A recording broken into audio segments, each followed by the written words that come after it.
question de la vocation, elle est apparue dans les années lycée. Elle est liée à un événement. Dans ma famille, j'avais une maman qui était alcoolique et c'était un tabou. On n'en parlait pas. Et c'était quelque chose d'assez lourd à porter.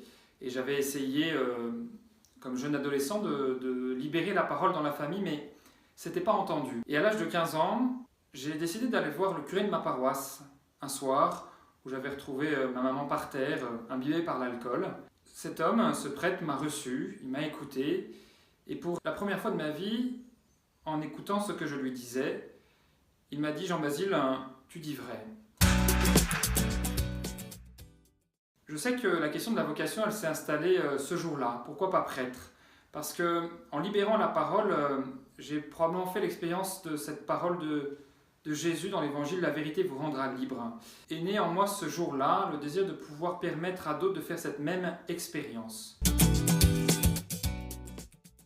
À partir du moment où la question d'être prêtre s'est installée, où j'ai vu qu'elle m'accompagnait, qu'elle durait dans le temps, puisque elle était là dans mes années lycée, puis dans mes années de classe préparatoire, je me suis quand même dit à un moment qu'il fallait que je prenne au sérieux cette question et que j'essaye de voir si c'était Dieu qui la mettait dans mon cœur et qui discrètement me disait qu'il m'appelait à être prêtre, ou il fallait que je vois sinon si c'était simplement une petite envie de ma part qui n'allait pas s'installer dans le temps. En rentrant en école d'ingénieur, j'ai choisi d'être accompagné par un prêtre.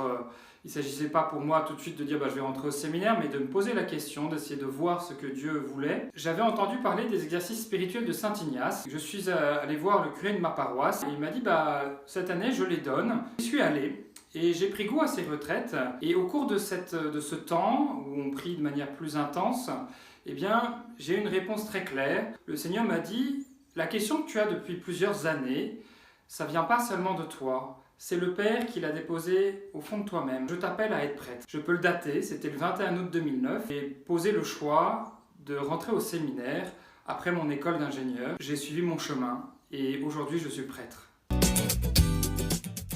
Alors à toi qui te poses peut-être la question de ta vocation, tu ne dois pas avoir peur de la vocation, de l'appel de Dieu. Si Dieu t'appelle, c'est parce qu'il a une mission à te confier, c'est qu'il veut te conduire à ta place. Et quand on est à sa place, on est heureux, on est dans la paix, tout simplement. C'est ce que j'expérimente moi depuis 3 ans que je suis prêtre. Je sais que c'est ma place.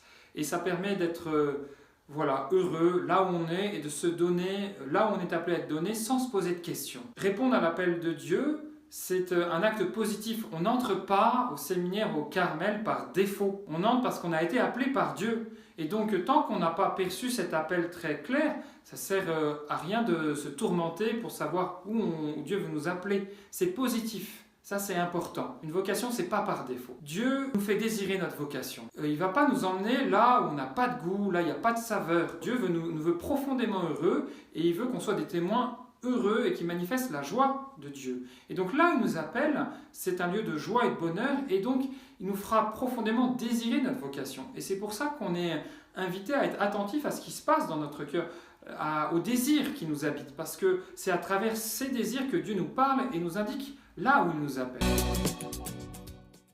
N'aie pas peur de chercher l'appel de Dieu, de prendre les moyens de voir où Dieu t'appelle pour pouvoir ainsi lui donner une réponse paisible et calme.